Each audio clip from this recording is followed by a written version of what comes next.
Sous la direction du coach Siby Traoré, première vice-présidente du Fiat France, s'est tenue la rencontre hebdomadaire en ligne du Fiat France ce mardi 17 décembre 2025. La soirée a été lancée par l'hymne national suivi du credo Fiat sous la conduite du coach Abla Nini Mansan, épouse Lawson, assistante administrative. Entendez-vous dans les campagnes. Je m'engage à oublier les erreurs passées et à penser aux réussites futures. I commit myself to talk about health, happiness and prosperity. Pour accueillir chaleureusement les participants, la voix est cédée au coach Fabienne Dossou, agent de service à la cantine scolaire. Chers privilégiés de Dieu, je vous salue avec respect et amour. Asseyez-vous confortablement. Merci.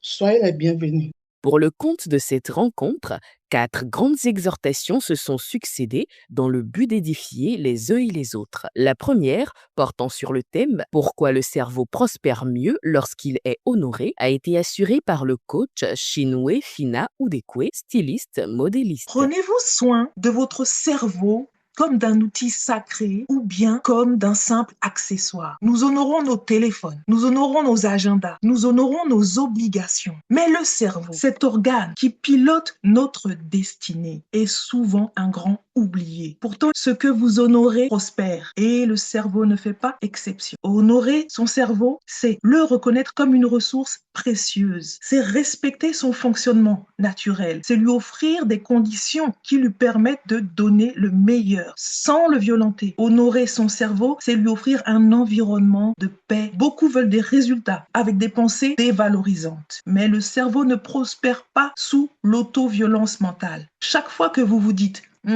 je suis nul, je n'y arriverai pas. Le cerveau enregistre et il s'adapte et il se limite. Honorer son cerveau, c'est changer son dialogue intérieur. Comprendre que la parole est puissante. Un cerveau honoré est un cerveau inspiré par Dieu lui-même.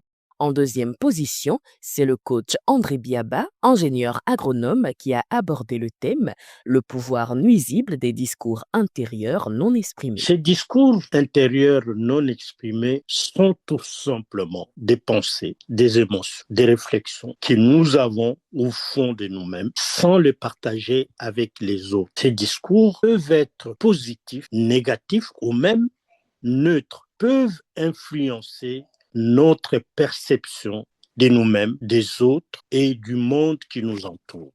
Combien de personnes ont fait des dépressions? Combien de personnes sont mal à l'aise dans la société à cause des discours intérieurs non exprimés? Cela nous fait réfléchir et cela demande à chacun de nous de faire attention et de comprendre que ça a une influence vraiment très importante. C'est des choses qui semblent être cachées parce qu'ils sont au-dedans de nous, mais quand on ne fait pas attention, ça détruit. Très important de prendre conscience de ces discours intérieurs et de travailler, de les transformer pour que cela devienne positif et constructif.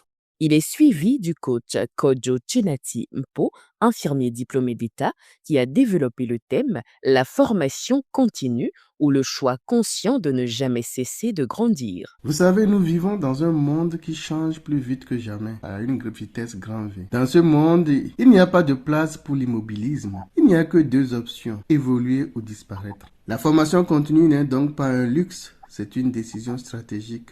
Un choix de vie. À l'image de ce que pensait Alvin Toffler, les analphabètes du XXIe siècle ne seront pas ceux qui ne savent pas lire et écrire, mais ceux qui ne savent pas apprendre, désapprendre et réapprendre. Le danger n'est pas de ne pas savoir. Le danger est de refuser de se mettre à jour. Apprendre, c'est grandir. Désapprendre, c'est avoir l'humilité de reconnaître que certaines méthodes ne fonctionnent plus. Réapprendre, c'est s'adapter pour rester pertinent. On peut priver un homme de tout sauf de sa capacité à apprendre. Chers amis, refuser la formation continue, c'est laisser le monde décider à notre place. Choisir la formation continue, c'est reprendre le contrôle de son avenir. Chaque nouvelle compétence est une arme pacifique. Chaque apprentissage est un pas vers plus d'impact.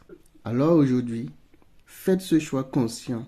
Ne jamais cesser de grandir. Puis la dernière exhortation portant sur le mouvement et la santé a été délivrée par le coach Auguste Abissi, technicien de maintenance. Lève-toi et marche. Cette parole répétée dans les Écritures n'est pas seulement un ordre physique, c'est un principe. Dieu n'appelle pas à l'immobilité, mais à la vie en mouvement. Tout ce qui vit bouge, et tout ce qui cesse de bouger commence à dépérir. Le mouvement est un langage silencieux qui parle à la fois au corps, à l'âme et à l'esprit. Beaucoup cherchent la santé dans des solutions extérieures, alors qu'elle commence par une décision intérieure, c'est-à-dire se remettre en mouvement. Le corps a été conçu pour l'action, non pour l'inertie prolongée. Marcher clarifie la pensée. Respirer profondément libère l'ancienneté. Étendre le corps est un allié, pas un obstacle. Ne remets pas ton bien-être à demain. Bouge, même lentement. Étire-toi, marche, respire, danse, engage ton corps. Le mouvement est la santé, une sagesse divine. Le corps n'est pas un fardeau, il est un temple, et un temple vivant a besoin d'être entretenu. Pour terminer la soirée, un vibrant atelier de programmation a été dirigé par le coach Hilda Kumealopana, médiatrice au Centre culturel et social. Je suis un vaisseau de santé. Je suis un vaisseau de santé.